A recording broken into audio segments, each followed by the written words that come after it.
తాకట్లో ఉన్న మీ బంగారాన్ని విడిపించి ఆ రోజు ఆన్లైన్ రేటుకి కొంటాం. Sharma gold company. నమస్తే, మీరు చూస్తుంది సుమన్ టీవీ. నేను మీ కీర్తి. యజ్ఞోపవేత ధారణ అన్నది కొన్ని కులాలకి సంబంధించింది మాత్రమే అని నాకు తెలుసు. నాతో పాటు చాలామంది మీకు కూడా ఆ అనుమానం ఉండే ఉంటుంది. కానీ పవర్ స్టార్ పవన్ కళ్యాణ్ మన మహాకుంభమేళలో స్నానం ఆచరించిన తర్వాత ఆయన యజ్ఞోపవేతం ధారణ చేసిన తర్వాత చాలా మందికి ఒక అనుమానం కలిగింది. అదేంటి, ఎవరైనా వేసుకోవచ్చా, ఎప్పుడైనా వేసుకోవచ్చా అని. అసలు ఎప్పుడు వేసుకోవాలి, ఎందుకు వేసుకోవాలి, ఆయన ఎందుకు వేసుకోవాల్సి వచ్చింది అనే విషయాలని మనతో కులంకుశంగా చర్చించి ధర్మ మార్గంలో మనల్ని నడిపించడానికి మనతో పాటు ప్రముఖ ఆస్ట్రాలజర్ బ్రహ్మశ్రీ నందిబట్ల శ్రీహరి శర్మ గురుగారు ఉన్నారు. నమస్తే గురుగారు. వాగర్థావివ సంపృక్తౌ వాగర్థ ప్రతిపత్తయే జగతః పితరౌ వందే పార్వతీ పరమేశ్వరౌ. సదాశివ సమారంభాం శంకరాచార్య మధ్యమాం అస్మదాచార్య పర్యంతం వందే గురు పరంపరాం. ఆదిత్యాయ చ సోమాయ మంగళాయ బుధాయ చ గురు శుక్ర శనిభ్యశ్చ రాహవే కేతవే నమః. శృంగేరి జగద్గురు పీఠాధిపతులకి, కంచి పీఠాధిపతులకి నమస్కారములు తెలియజేసుకుంటూ కార్యక్రమాన్ని ప్రారంభిద్దాం. గురుగారు, ఇందాక నేను అన్నట్టుగా యజ్ఞోపవేతం అనేది ఒక క్షత్రియులు కానీ, బ్రాహ్మణులు కానీ, వైశ్యాలు కానీ కొన్ని కులాలకి సంబంధించింది మాత్రమే అని అనుకుంటా ఉన్నాం. కానీ ఒక్కసారిగా మన మహాకుంభమేళలో పవర్ స్టార్ పవన్ కళ్యాణ్ స్నానం ఆచరించిన తర్వాత, ఆయన మెడలో అది చూసిన తర్వాత ఆల్ ఆఫ్ అ సడన్ అదొక పెద్ద టాపిక్లా మారిపోతుంది. అసలు ఎవరైనా వేసుకోవచ్చా, కొన్ని కులాలకి సంబంధించింది కాదా, తెలుసుకోవాలని ఉంది గురుగారు. వాస్తవేనమ్మా. ఎందుకనంటే యజ్ఞోపవీత ధారణ అనేటువంటిది మన సనాతన ధర్మ సాంప్రదాయంలో ఒక భాగం. యజ్ఞోపవీత ధారణ ఎవరైతే చేస్తారో వారిని మనకు సమాజం ఎలా గుర్తిస్తుందంటే దైవ మార్గంలో ప్రయాణించేటువంటి వ్యక్తి, నియమాలని నిష్టలని పాటించేటువంటి వ్యక్తి, అన్నిటికంటే ముఖ్యంగా ధర్మాన్ని పాటిస్తూ ఇతరుల చేత ధర్మాన్ని ఆచరింప చేయగలిగే వ్యక్తులకి అది అర్హతగా సూచికగా మనకు చెప్పబడి ఉంది. అంటే మీరు చెప్పిన దాన్ని బట్టి చూస్తే అదొక కులానికి సంబంధించింది కాదు, సనాతనానికి సంబంధించింది. సనాతనానికి సంబంధించింది. పూర్వకాలంలో మనకు ఈ వర్ణ వ్యవస్థ అనేటువంటిది ఏది లేనప్పుడు బ్రహ్మజ్ఞానం పొందినటువంటి వాడు బ్రాహ్మణుడు అనేటువంటిది. సో ఇక్కడ మనము చూసుకున్నట్లయితే కలియుగ ప్రారంభం కంటే ముందు కూడా అన్ని కులాల వాళ్ళు కూడా యజ్ఞోపవీత ధారణ చేసేవాళ్ళు. అవునా?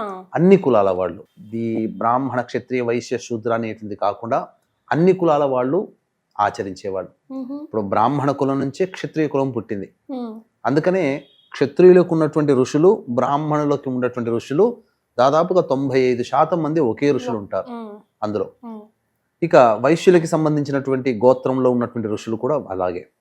యజ్ఞోపవీత ధారణని ఇప్పుడు సమాజంలో ఎక్కువగా ఆచరించేటువంటి వ్యక్తులు ఎవరయ్యారంటే బ్రాహ్మణులు, క్షత్రియులు, వైశ్యులు, తర్వాత పద్మశాలీలు, విశ్వ బ్రాహ్మణులు, వడ్రంగి, కంసాలి, కుమ్మరి, అవన్నీ వీళ్ళందరికీ కూడాను ఈ యొక్క యజ్ఞోపవీత ధారణ అనేటువంటిది ఉన్నది. ఇప్పుడు మీరు అన్నట్టుగా మనం చూసినట్లయితే ఈ చెప్పినటువంటి వర్ణ వ్యవస్థకి సంబంధం లేనటువంటి పవన్ కళ్యాణ్ గారు ఈ కేవలం ఇప్పుడు కుంభమేళాలో మీరు చూస్తున్నారేమో అది తెలిసి వచ్చింది. కానీ ఎలక్షన్స్ కంటే ముందు కూడా పూజాది కార్యక్రమాలు చేసేటప్పుడు యజ్ఞోపవీత ధారణ ఉన్నటువంటి ఫోటోలు అనేటువంటి చూసాం. అప్పుడే సందేహం కలిగింది. అసంటే సందేహం అంటే ధారణ చేయవచ్చా లేదా అనేటువంటిది కాదు, అక్కడ నియమం అనేటువంటిది ఉందా, ఎవరైనా చేయవచ్చా అన్నప్పుడు మాత్రం మనకు శాస్త్ర ప్రకారం చూసుకున్నట్లయితే ఒకప్పుడు అందరికీ నియమం ఉండేది. రాను రాను ఏమైపోయిందనంటే ఈ యజ్ఞోపవీత ధారణ చేసినప్పుడు కొన్ని నియమాలు అనేటువంటివి పాటించాలి. ఏంటి గురుగారు? ధర్మానికి కట్టుబడి ఉండాలి, మంచి స్థానంగా ఉండాలి, మంచిని బోధించాలి, మంచి చేయాలి. అంతేకాకుండా కొన్ని నియమాలను అన్నాం కదా, పూజాది కార్యక్రమాలు కావచ్చు, నిత్య నైమిత్తిక కర్మల్లో నిత్యము దేవతా ఆరాధనలో ఉండాల్సినటువంటి పరిస్థితులు కొంతమందికి నచ్చకపోయేటివి.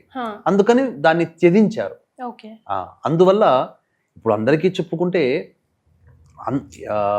మొత్తం మనకున్నటువంటి అన్ని కులాల్లో పై నుంచి కింది వరకు ఉన్నటువంటి అన్ని కులాల్లో కూడా ఈ యొక్క యజ్ఞోపవీత ధారణ ఉన్నది అనేటువంటిది విషయం మాత్రం సుస్పష్టం. అందులో సందేహం లేదు. ఎవరైనా వేసుకోవచ్చు. అయితే ఇక్కడ ఏంటనంటే దీన్ని ఆచరించడానికి పవన్ కళ్యాణ్ గారికి సంబంధించినటువంటి విషయానికి రావడం వల్ల ఇది చాలా మందికి క్వశ్చన్ రైజ్ అయింది. దాని గురించి మనం ఎందుకు ఇంతగా సందేహపడాల్సినటువంటి అవసరం లేదు. ఆ. ఎందుకు అనంటే ఆయనకున్నటువంటి స్నేహితుల్లో అందరికీ తెలిసిందే త్రివిక్రమ్ శ్రీనివాస్. ఉమ్, ఆయన బ్రాహ్మణుడు. ఉమ్, వాళ్ళిద్దరూ కూడా అనేక సందర్భాల్లో అనేక పుస్తకాలు అనేటువంటివి నేను చదివానని చెప్పాడు. ఉమ్, ఆ పుస్తకాల్లో అనేక తార్కికమైనటువంటివి, వేదాంతపరమైనటువంటి, ఆధ్యాత్మికపరమైనటువంటి గ్రంథాలను చదవడం, తద్వారా ఈ అంశం యొక్క ఆలోచన ఎక్కడో ఒక చోట రావడం, తద్వారా దీనికి సంబంధించినటువంటి చూసుకున్నప్పుడు అందరూ ఆచరించవచ్చు అనేటువంటిది.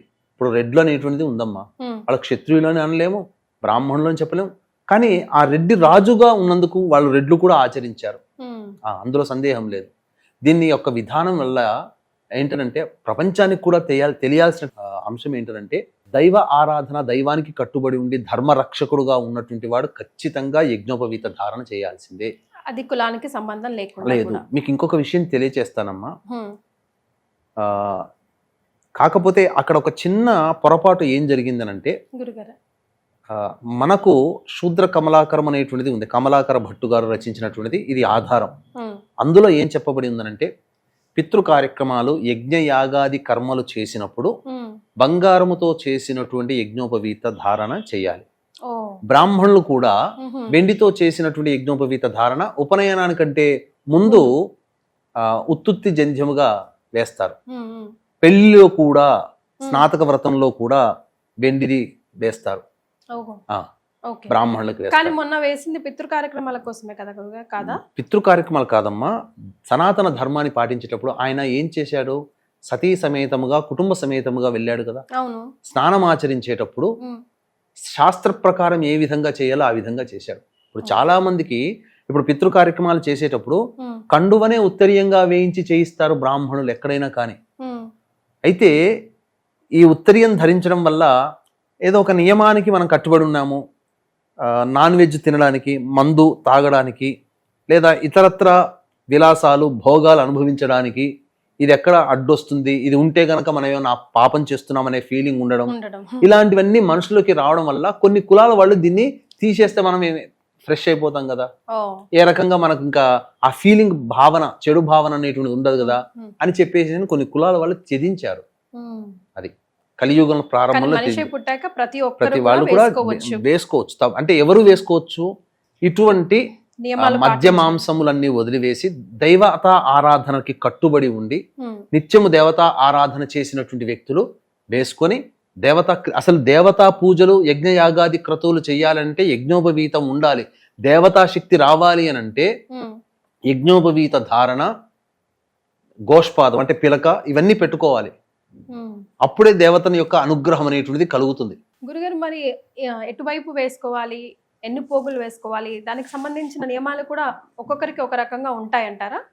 ఎవరికైనా బ్రహ్మచారిగా ఉన్న వారికి 3 పోగులు కలిపితే ఒక జంధ్యమమ్మ, అది వేసుకోవచ్చు. ఉమ్, రెండవది ఏంటి? గృహస్థాశ్రమం, స్త్రీ వివాహమైన వాళ్ళు 2 జంధ్యాలు వేసుకోవాలి. ఓకే. 3 వేసుకుంటారు. ఎందుకంటే ఉత్తరీయం అనక మనిషి ఏ పని చేసినా, ధర్మ కార్యాలు చేసినా ఏదైనా ఉత్తరీయం అనేది ఉండాలి. అందుకని ఈ కాలంలో కూడా ఉమ్, ఇప్పటికీ కూడా అన్ని కులస్తుల వాళ్ళు ఏదైనా పుణ్యకార్యాలు చేసేటప్పుడు ఉత్తరీయంగా టవలో ఏదో ఒకటి వేసుకుంటారు, బట్ట. ఉమ్, అది ఉత్తరీయంగానే భావిస్తారు. ఓకే. ఆ పూజలకు పుణ్య కార్యక్రమాలు వేసుకోవడం చేసేటప్పుడు, చూస్తుంటాం. ఉమ్, ఆ పితృ కార్యక్రమాలు చేసేటప్పుడు మనకు సంబంధించి సవ్యము, అపసవ్యం అనేటువంటిది ఉంటుంది. ఇప్పుడు ఎవరు వేసినా ఎడం వైపు నుంచి ఇలా కుడి వైపుకి వస్తుంది. ఉమ్, అది యజ్ఞయాగాది పూజాది కార్యక్రమాలు చేయడానికి. ఉమ్, బంగారు వేసుకొని ఉంటే ఇంకా శాస్త్రాన్ని పాటించిన వాళ్ళు అయ్యుండేవాళ్ళు పవన్ కళ్యాణ్ వాళ్ళు. ఇప్పుడు పవన్ కళ్యాణ్ గారు చేశారని చెప్పి విమర్శ చేయాల్సిన అవసరం లేదమ్మా. ధర్మరక్షకుడుగా, ధర్మాన్ని పాటించే వ్యక్తిగా, ఉమ్, ఆయన కులస్తులలో ఉత్తమమైన పురుషుడుగా యజ్ఞోపవీత ధారణ చేసినప్పుడు గుర్తించాలి. ఎస్. ఉత్తమమైనటువంటి పురుషుడు. మరి చూసుకుంటే పూర్వకాలంలో కలియుగానికంటే ముందు ఆడవాళ్ళకి కూడా యజ్ఞోపవీత ధారణ అనేటువంటిది ఉంది. అవునా గురుగారు? ఆ ఆడవాళ్ళకి కూడా? ఆడవాళ్ళు కూడా యజ్ఞోపవీత ధారణ చేసేవాళ్ళు. ఉహు, కాకపోతే వాళ్ళకి సాధారణంగా వచ్చే ఋతుక్రమం అనేటువంటిది ఉంటుంది కదా, నెలసరి. ఉమ్, అది ఉండడం వల్ల ఇబ్బందులు అనేటువంటివి ఉంటాయి కాబట్టి అది అప్పటికైనా దాన్ని ఆచరించేవాళ్ళు. ఉమ్, కాకపోతే అది ఆచరించడానికి స్త్రీలకి ఆమోదయోగ్యంగా, అంటే ఎక్కువగా మించినటువంటి శక్తికి మించినటువంటిది అయ్యేది కాబట్టి ఈ కలియుగం లో ప్రారంభంలో దాన్ని నిషేధించడం అనేటువంటిది జరిగిందమ్మా. అయితే ఆడవాళ్ళు కూడా అసలు అనుమానం లేకుండా వేసుకోవచ్చు, కాకపోతే పూర్వకాలంలో ఉండేది ఉండేది కానీ కట్టుబడి ఉండాలి ఆ మార్గాలని అనుసరించి. గురుగారు, నేను ఎక్కడో చదివానండి, యజ్ఞోపవీతం ధారణ చేయడం వల్ల చాలా వరకు హెల్త్ బెనిఫిట్స్ ఉంటాయి అని చెప్పేసి. నిజమేనా? ఎలాంటి హెల్త్ బెనిఫిట్స్? అంటే ఒక పోగులు వేసుకున్నంత మాత్రాన హెల్త్ బెనిఫిట్స్ ఎలా వస్తాయి? మీకు మన పూర్వీకులు పెట్టినటువంటి ఆచారాల్లో స్త్రీలకి గాజులు కానీ, మెట్టెలు కానీ, చెవులకి ఇవన్నీ బ్రాహ్మణులకి చెవులకి కుడతారు. దీనివల్ల ఆరోగ్యం అనేటువంటిది రక్షింపబడి ఉండేది. ఇప్పుడు ఫ్యాషన్ గా మారిపోయింది ఒక పోగు పెట్టుకోవడం అనేటువంటి. మగవాళ్ళు పూర్వకాలంలో 2 పోగులు పెట్టుకునేవాళ్ళు. మాకు చిన్నప్పుడు ఉపనయనం చేసినప్పుడు మాకు ఇక్కడ 2 పోగులు వేశారు. ఇప్పటికీ రంధ్రాలు ఉంటాయి మాకు. ఎలాంటి హెల్త్ బెనిఫిట్స్ ఉంటాయి గురుగారు? దీనివల్ల నాడీ సంబంధమైనటువంటి దోషాలు పోతాయమ్మా. ముఖ్యంగా యజ్ఞోపవీత ధారణ చేయడం వల్ల, ఒకప్పుడు యజ్ఞోపవీతాన్ని జనప నారతో చేసేవాళ్ళు, పత్తితో కాదు. అది ఉండడం వల్ల ఈ గుండెకి సంబంధించి ఈ విధంగా వస్తుంది కదమ్మా. ఇక్కడ మనకు తెలియని నాడులు అనేటువంటివి ఉంటాయి. ఆ గుండెకి రాపిడి జరగడం వల్ల హృద్రోగాల బారిన పడకుండా మన గుండె చక్కగా ఉండేది. ఇంకొకటి ప్రధానంగా ఇది శౌచముని పాటించేటప్పుడు, అనగా మలమూత్ర విసర్జన చేసేటప్పుడు కుడివైపుకి 2 చుట్లు చుట్టేవాళ్ళు. దీనివల్ల జరిగేటువంటిది 2 ప్రయోజనాలు ఏంటనంటే, ప్రధానంగా మలమూత్ర విసర్జన చేసేటప్పుడు సాఫీగా జరగాలి, ఎటువంటి అడ్డంకి రావు, ఆ నాడిని ప్రేరేపించేది. అందుకని ఇప్పటికి కూడా డాక్టర్లు ఏం చెప్తారు, మలమూత్ర విసర్జన చేసేటప్పుడు ఎవరిని కూడా భయపెట్టకూడదని అంటారు. ఎందుకనంటే దానివల్ల కొన్ని రోగములు అనేటువంటి తెలియకుండానే శరీరంలో వస్తాయి. కాబట్టి ఆ విధమైనటువంటి లోపం అనేటువంటిది లేకుండా ఉంటుంది. ఇంకొకటి ఏంటంటే, కుడివైపుకి 2 చుట్లు చుట్టి మలమూత్ర విసర్జన చేయడం ద్వారా ఏమవుతుందనంటే సూర్యనాడి అనేటువంటిది ప్రచోదితం అవుతుంది. దానివల్ల ఆరోగ్యము, సూర్యనాడి ప్రచోదితం అవడం వల్ల శరీరంలో వేడి ఉష్ణం పెరగడం, ఆరోగ్య ప్రదాత, అదొకటి. ఇంకొకటి, ఇటువంటివి పాటిస్తున్నప్పుడు ఏంటంటే మనిషిలో అంతర్గతంగా నేను ఆచారాన్ని పాటిస్తున్నాననే భావన. ఎందుకంటే యజ్ఞోపవీత ధారణ అంటే ఆషామాషి కాదమ్మ. ఒక ధర్మానికి కట్టుబడి ఉండడం. ఒక ధర్మానికి కట్టుబడి ఉండడం అంటే పవన్ కళ్యాణ్ గారు చేశారు అని చెప్పడంలో ఏమాత్రము తప్పు లేదమ్మా. ఎందుకనంటే ఆయన త్రివిక్రమ్ శ్రీనివాసరావు గారి ప్రేరణ వల్ల కావచ్చు, ఆ విధంగా యజ్ఞోపవీత ధారణ అనేటువంటిది చేయడం జరిగింది. అంటే ఆయన ఒక దీక్షలో ఉన్నాడు. దీక్షలో ఉండేటువంటి వ్యక్తి నియమాన్ని పాటించాలి, నియమాన్ని పాటిస్తున్నాను అని చెప్పే సూచనే యజ్ఞోపవీత ధారణ. ఇప్పుడు మీరు ఆయన సాధారణంగా పోలేదు కదా, ఏదో ఒక దీక్షలో ఉండేటువంటి కాకి వస్త్రాలు, మన కాకి ప్యాంట్లు అని అంటాం, అది ఏంటి, అదొక రకమైనటువంటి పేల్ ఎల్లో కలర్, అవి గంధం కలర్ లాగా వేశారు. అంటే ఏంటి, ఒక సేవకుడిని సూచించేటువంటిది అది. మరి కొన్ని సందర్భాల్లో మనం చూసాము, జగన్మోహన్ రెడ్డి గారిని విశాఖ శారదా పీఠాధిపతి మన హరిద్వార్లో హిందుత్వాన్ని స్వీకరింపచేశారని చెప్పి ఆ సమయంలో కూడా యజ్ఞోపవీత ధారణ అనేటువంటిది చేసి ఉన్నారు. లేకపోతే నీకు ధర్మానికి ప్రతీక, దైవత్వానికి ప్రతీక యజ్ఞోపవీత ధారణ. అవి లేకపోతే అది దైవం అనేటువంటిది మనకు ఆపాదించబడదు. నేను దేవతా పూజలో ఉన్నాను, నేను ఒక ధర్మానికి కట్టుబడి ఉన్నాను, ఒక ధర్మాన్ని రక్షించడానికి నేను సిద్ధమై ఉన్నాను చెప్పే సూచనే యజ్ఞోపవీత ధారణ.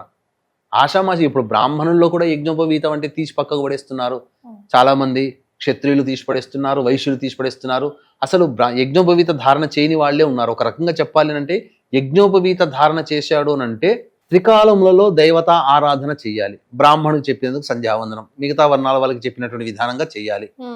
ఇప్పుడు అటువంటివి ఏమీ ఆచరించకుండా బ్రాహ్మణ కులంలో పుట్టి బ్రాహ్మణ బంధువులుగా పిలువబడుతున్నారు వాళ్ళు. మరి అంతకన్నా ఆయన ఏమీ తప్పు చేయలేదు కదా. పవన్ కళ్యాణ్ గారు ఏం తప్పు చేశారు? ఈ రకంగా చాలా మంది ట్రోల్ చేస్తున్నారు. అంటే మన ధర్మాన్ని పాటిస్తున్నా కూడా, అంటే ఒక హిందువుగా పుట్టి హిందూ ధర్మంలో భాగమైనటువంటి యజ్ఞోపవీత ధారణని చేస్తే తప్పు పట్టి ఇంకా కూడా కుల వివక్ష ఉంది మన సమాజంలో వేలెత్తి ఇండైరెక్ట్ గా చూపిస్తున్నారు.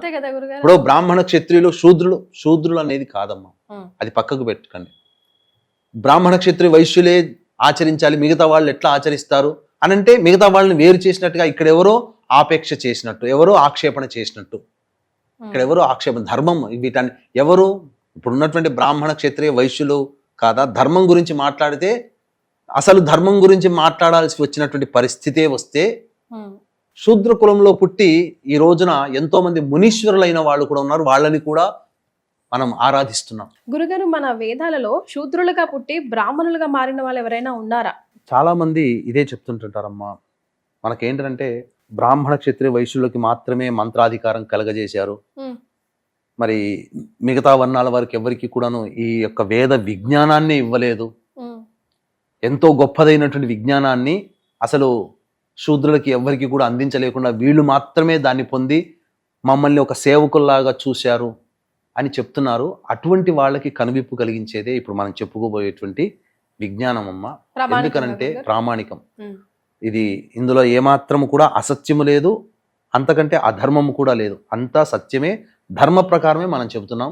అందుకని ఇకనైనా కానీ ఇక ఈ వీడియో చూసిన తర్వాత పవన్ కళ్యాణ్ గారు యజ్ఞోపవీత ధారణ చేశారు, అర్హుడా కాదా అని చెప్పే డిస్కషన్స్ అవన్నీ మానుకోండి.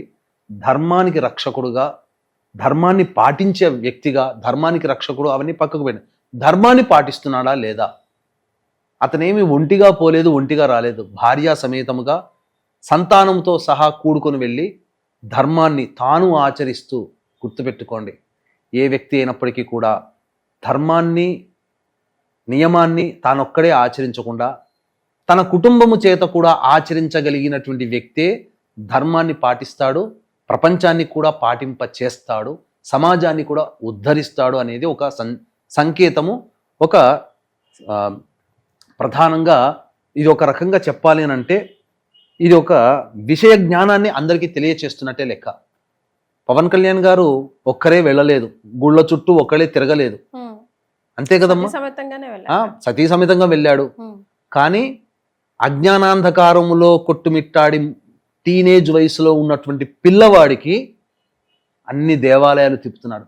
ఎంత హేయంగా మాట్లాడుతున్నారమ్మా చాలా మంది. చాలా చోట్ల గుళ్ళు గోపురాలు తిరుగుతూ ఉంటే డిప్యూటీ సీఎం పదవి ఎందుకు, హాయిగా దేవాలయ మంత్రిత్వ శాఖ తీసుకుంటే అయిపోయేది కదా, లేకపోతే ఆ డిప్యూటీ సీఎం పదవి మానేసేసి రాజకీయాలకి గుడ్ బై చెప్పేసేసి భజన చేసుకుంటూ గుళ్ళు గోపురాలు తిరిగితే సరిపోయేది కదా ఎందుకని అంటున్నాడు. హిందువుగా పుట్టినవాడు ధర్మానికి పోతున్నాడు. ధర్మాన్ని ఇప్పుడు ఒక ఇతర మతస్థులు క్రిస్టియన్ ఉన్నాడు, చర్చికి పోతుంటే చర్చికి పోతున్నావు అని చెప్పి అడుగుతున్నామా? ఒక ముసల్మాన్ ఉన్నాడు, ప్రార్థనా మందిరాలకు పోతుంటాడు, మక్కాకు పోతుంటాడు, మక్కాకు పోయాడని చెప్పి హేళన చేస్తున్నామా? మరి మన హిందువుగా పుట్టినవాడు అతని మతంలో పుట్టి అతని మతంలో దైవమైనటువంటి దేవాలయానికి వెళితే తప్పు పట్టాల్సిన అవసరం అంతకన్నా నీచత్వం ఏముందమ్మా? తప్పు కదా. అజ్ఞానం గురుగారు, అజ్ఞానమే. ఇంకా అంతకంటే మించి ఒక కక్ష. వాళ్ళ కోసం మాట్లాడి అసలు మన టైం ఆయన చేసే పుణ్య కార్యక్రమాన్ని మైనస్ చేయడమే అవడం. ఆయన పోకుండా ఆయన భార్యను వెంట పెట్టుకుని పోయి అజ్ఞానాంధకారంలో ఎక్కడ వేరే వైపు మళ్ళీపోతాడేమనే భయం ప్రతి తల్లిదండ్రులకి టీనేజ్ లో ఉన్నటువంటి పిల్లల్ని చూసి ఉంటుంది. తన కుర్రవాడికి, తన పిల్లవాడికి తను ఎలాంటి వస్త్రధారణ ఉన్నాడో ఆ అబ్బాయికి కూడా అలాంటి వస్త్రధారణ ఇప్పించి చేయించి అన్ని దేవాలయాలు తనతో పాటు తిప్పుకుపోతున్నాడే. ఒక తండ్రిగా బాధ్యత నిర్వహిస్తున్నాడు కదా, ఒక భర్తగా బాధ్యత నిర్వహిస్తున్నాడు కదా. అందుకు సంతోషించాలి, అందుకు ఆనందించాలి.